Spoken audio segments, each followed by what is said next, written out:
feature presentation.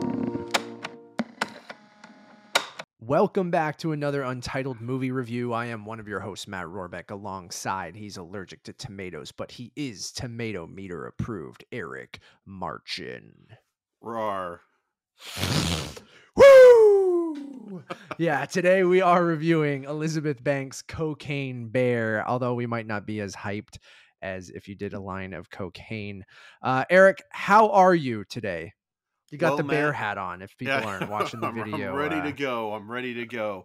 You know what? It's one of those things where, the hype for this movie, at first was kind of selling you on a very fun kind of, B-level quality, event. And watching this movie, I've never been more stone-faced and not stoned in my entire movie-going life when it comes to genre filmmaking.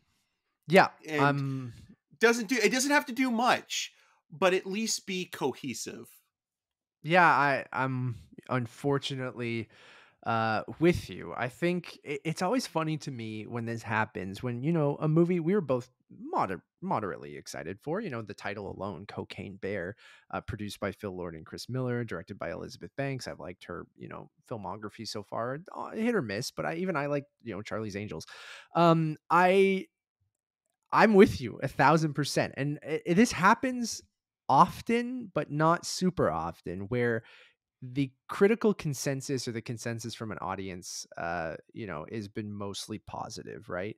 But weirdly, me and you, unaffected, by each other's opinions, really. Like, I don't care if I agree with you or don't agree with you. But Same. It's weird when we exactly agree on something where everyone else seems to be on the other side of things, where I'm with you. And I don't know whether that's because of when I saw the movie, who was in the audience. I think all of these can maybe affect your enjoyment of Cocaine Bear, but I unfortunately was also fairly stone-faced throughout. I maybe chuckled once or twice. I feel like as I get older, and if you listen to our Infinity Pool review, I'm starting to get like, I never used to affect me, but like gore and violence that I just find unnecessary is starting to bother me more and more. And I don't like it. I never used to be the case. I am a little bit where I'm just like, I don't understand the enjoyment from it. And I said the same thing from Infinity Pool, where, there's a bunch of sickos out there. I get it. And like, I understand that it is for some people. This is a horror comedy and it really leans into the violence and gore.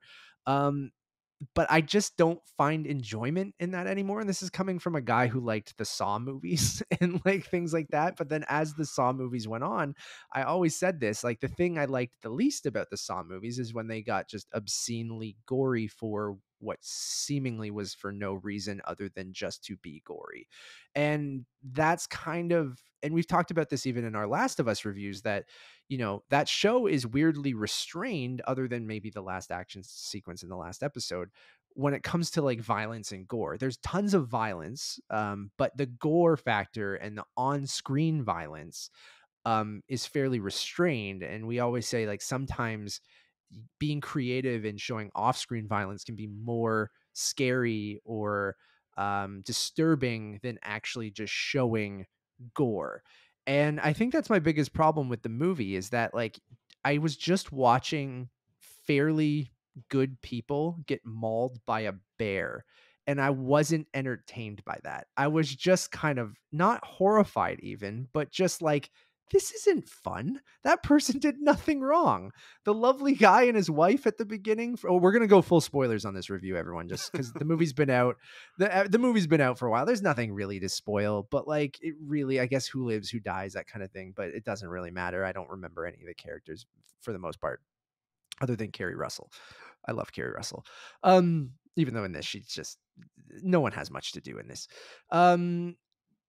Anyways, I just was showing good people that did nothing wrong just get horribly mauled by a bear. And even if the bear is on cocaine, I'm like, this isn't fun. This is awful. I don't want to see this poor woman get her leg ripped off by a bear, and like, or someone like, sure, the shitty teenagers, some people, they do shitty things in the movie. So when the bear mauls them, it's fun. Yay. But I think you're gonna get into this too. The movie is just really one note, right? Like for even from the title of the movie, Cocaine Bear. And I tweeted this out. Should have been a short for 10, 20 minutes. Maybe a anthology series about animals on drugs. I don't know. Like do On like a Fox. 20-minute uh, a 20-minute kind of short film where the joke doesn't, by the end of it, you're not sick of it, right? But this, I'm like, oh, okay, the bear eats some cocaine. It does some cocaine. It has this, thirst for cocaine now. And it's just horribly mauling people. And all it wants is some more cocaine. And you have some drug dealers there that are, whatever. There's somewhat of a plot, I guess. But it just kind of repeats itself and repeats itself. And you're like, okay, which way's the bear going to maul this person? And you're like, oh, it's going to be very violent. Okay. And then I don't know. It just repeats itself over and over again. And I just sat there going, huh, this is it, eh? And I guess I should have known that by a movie that's called Cocaine Bear. Well, like, there's not a lot of depth there, Eric. There's not a lot there. No, and there doesn't need to be a lot of depth, No. but when you are being very generous by saying that this could Yeah. work as a short, because I don't think I, it can.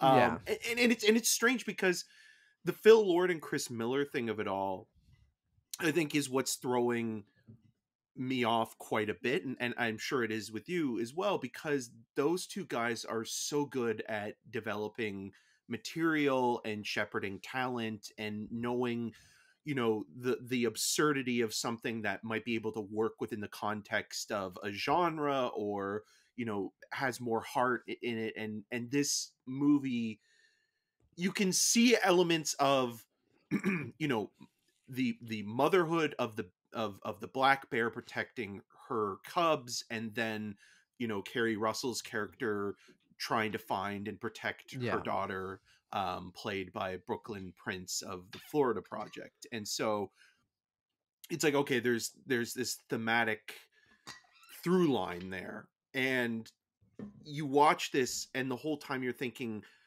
the worst part about a movie like this and what it's doing is that it isn't really committing to the bit. It's actually smugly self-aware, to the point where you're watching this and it's always basically winking at the camera and playing scenes for laughs, or in on the joke, and being like, how ridiculous is this? This is so dumb that we're making this movie about a bear on cocaine. Can you believe it? And you feel that sense of conceited energy throughout the entire movie. And if it were to just play it straight, completely buy into it and play it like any horror movie of that time period, or any animal attacks film, post the Birds and Jaws, that might have elevated the material a little bit, or at least played within the avenue in which the movie is kind of both mocking and wanting to embrace. It's trying to have its cake and eat it too, in a lot of ways. And when you're watching this thing, you're thinking to yourself, okay, like, I've seen this kind of movie before, in the sense of like something like Stephen King's, Cujo, in that adaptation from the Sure. early 80s. But what that movie does so well, and it's not a great film, but what it does really well is that it sets up the dog as this tragic figure, where we see this family pet be bit by a bat and become rabid, but we also see that Yeah. it was an animal that was loved by somebody.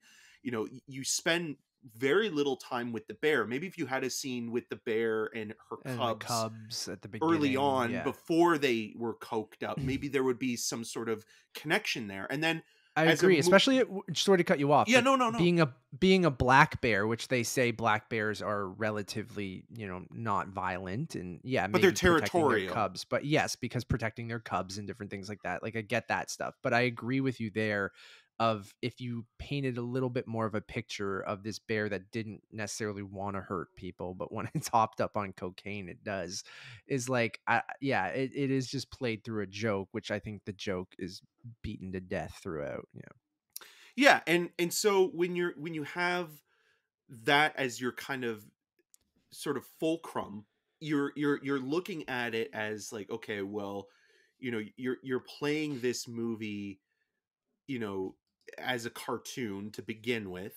None of the characters really connect on any emotional level, and you could argue they're not supposed to, but then you Yeah. have Alden Ehrenreich's character who, is a widower and somebody that's just lost his wife and is dealing with that. And that kind of heaviness tonally doesn't work with what is going on with the kind of, sight gag violence that is being portrayed.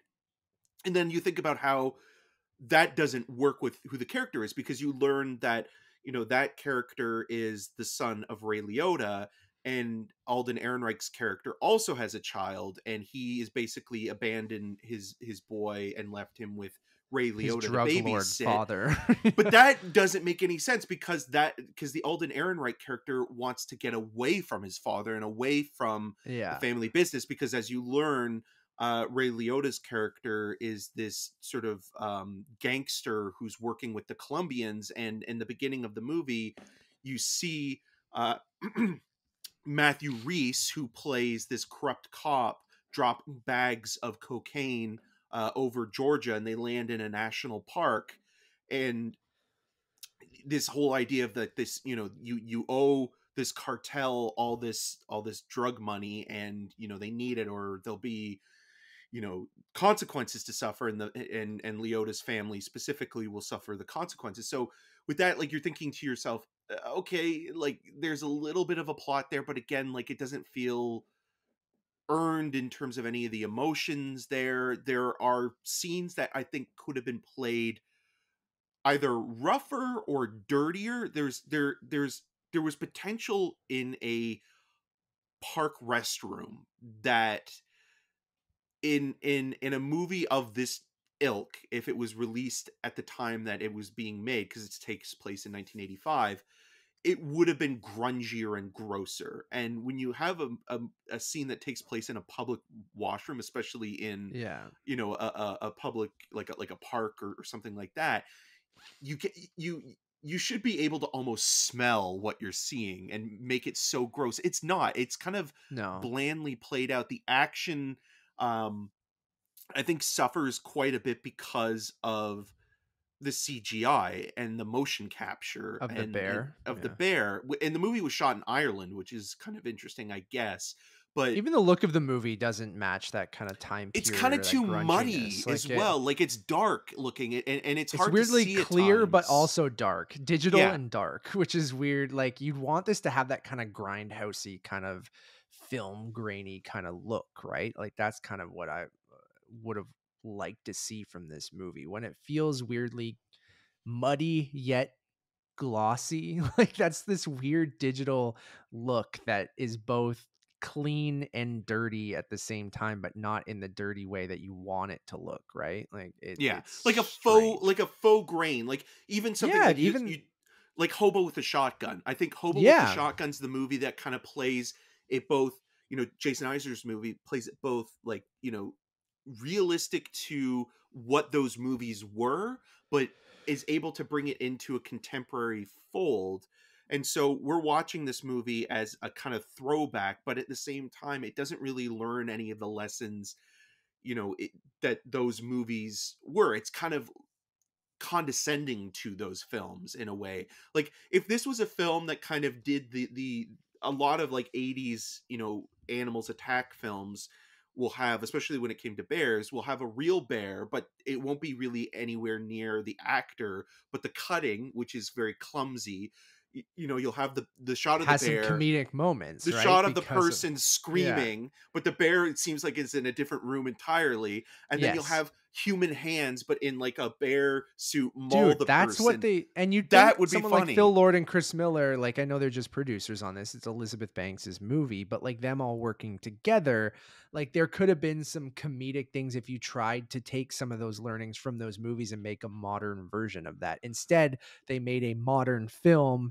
that takes a little bit from those movies but still feels like this generic 2023 horror comedy movie. Like I Yeah. agree with you. There could have been some creative things with editing and yeah, at least use a real bear at some point and like Or um have or really yeah. kind of play up the joke of, like, we're not going to use modern technology at all, and we're Yeah. going to be Animatronic or a guy in a bear suit. yeah, if it was Conan O'Brien's Right. masturbating bear, Yeah.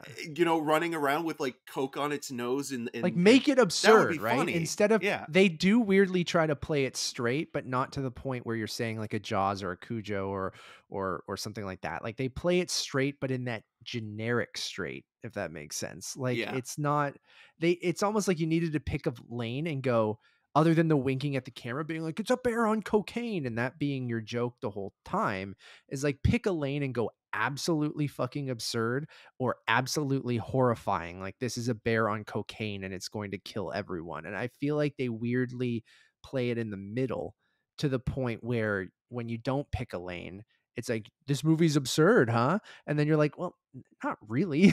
You're like, I guess, like, it's a bear on cocaine, but like, fairly straightforward. There's a lot of violence, but like, okay. Where I just feel like you needed to pick one of those lanes, like, play it straight, this is fucking horrifying, or all the way on the other side, this is absurd, let's use the wackiest special effects or practical effects and give it that digital grain, and just kind of make it like it would fit in a, the Tarantino and Grindhouse trailer kind of thing, right? Like, I don't know. Like, it, for me, weirdly, I sat there emotionless throughout the whole thing, where I'm just like, I don't care about any of these people. I'm still weirdly going, they don't deserve to be mauled on screen like this, horrifying deaths.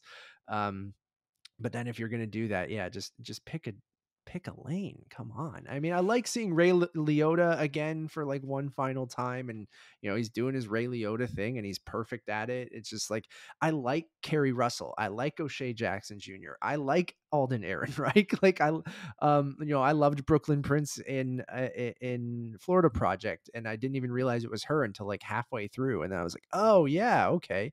Um, it's just like, Margo Martindale's great, but like, I don't know, Character like, all actor these Margo people. Martindale. Yeah, it's just like, I like her in something a little bit more zany like this, but I don't know, man. It just, not that I had super high expectations. I didn't need a lot from a movie called Cocaine Bear, but I needed a little bit more than this. Of just like, people saying how crazy it is. I'm like, is it? I don't know. I think it's just because they're telling you it is. Like, everyone keeps saying it's so crazy. It's a bear on cocaine. Is like, I don't know, if this was just called Bear, or like, and you took the cocaine away from it, is like, if it was about a grizzly bear, let's say that, okay, and grizzly bears, do attack people like more frequently. Still not very frequent, right? But like, Well, there's a if you monster movie called Grizzly. yes, So, yeah. exactly. And that's what I mean.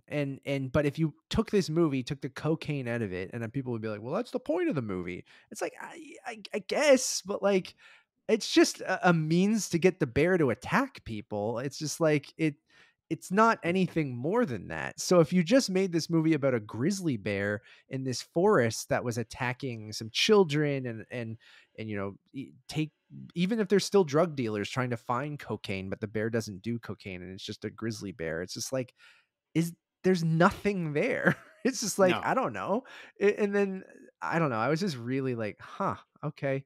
Um, I'll never think of this movie again, and I'll never really want to ever watch it again. So, and that's fine if it was entertaining, but I just did not find it entertaining at all. So, Yeah, the high that I wanted from this movie was the same high that I got from Megan.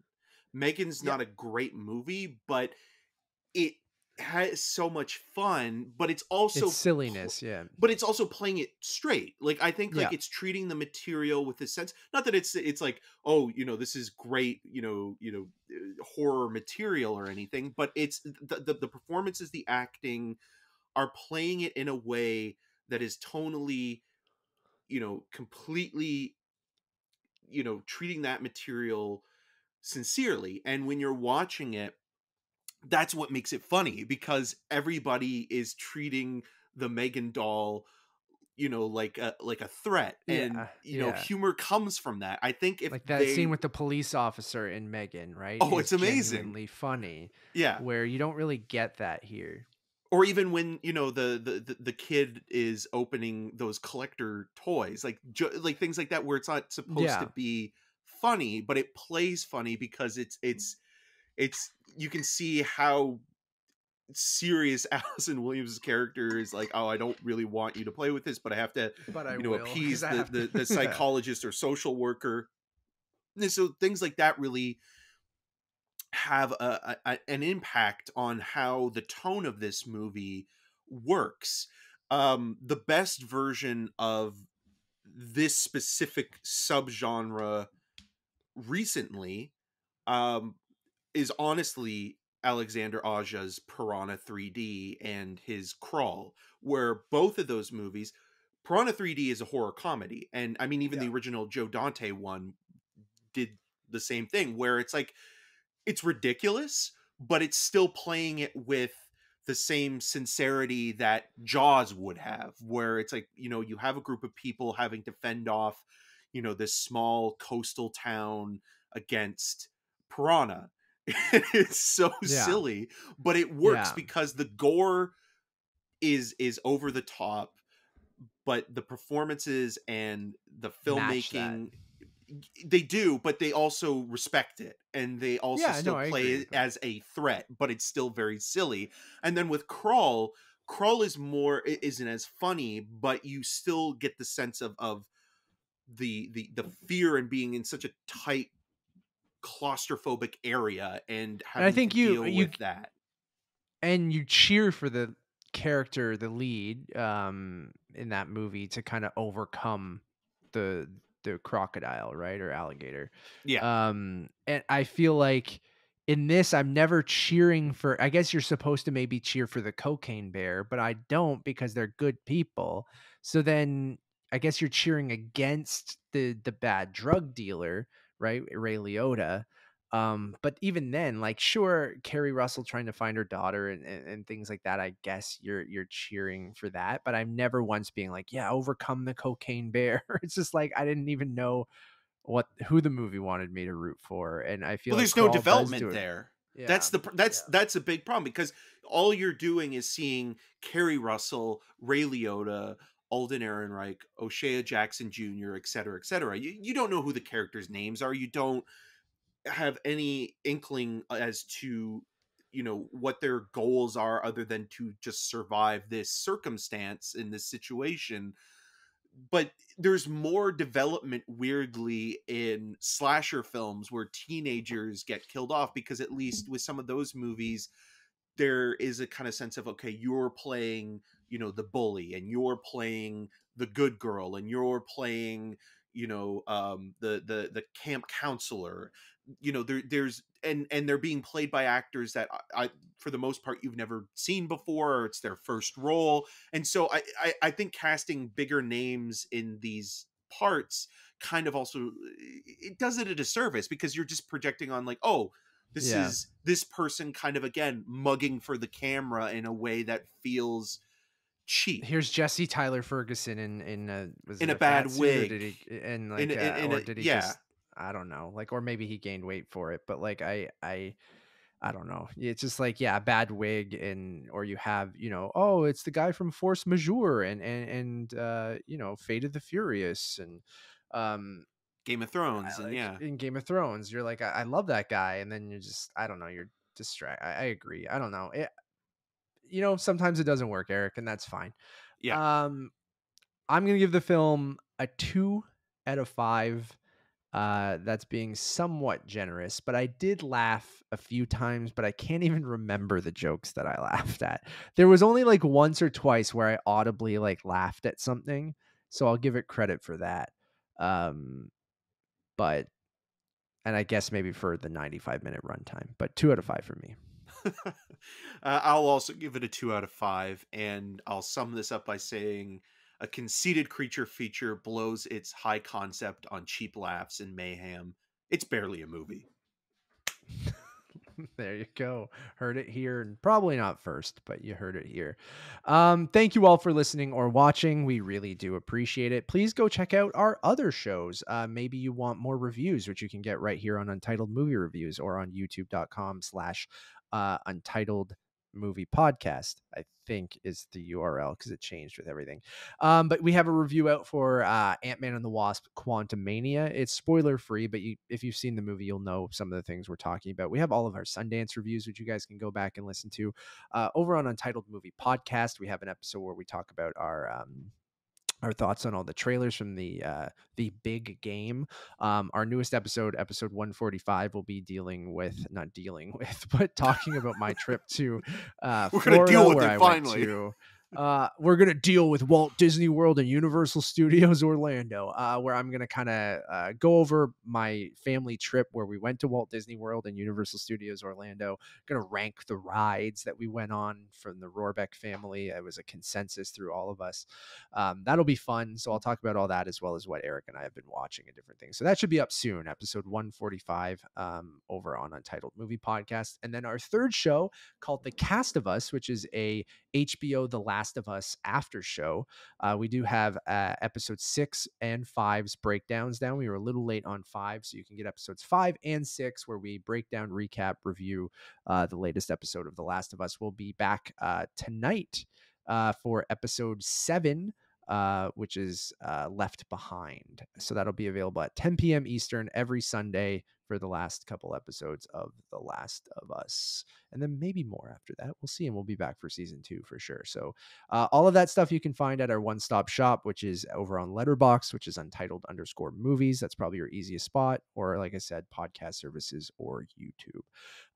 As always, my name's Matt Rohrbeck. You can find more of my work around the internet, but mostly at UntitledMoviePodcast.com. And you can follow me on all those social medias at Matt Rohrbeck. And I'm Eric March, and you can find more of my video reviews on rogerstv.com/cinemascene and on all the social medias at EM6211. Until next time. Cocaine is a hell of a drug.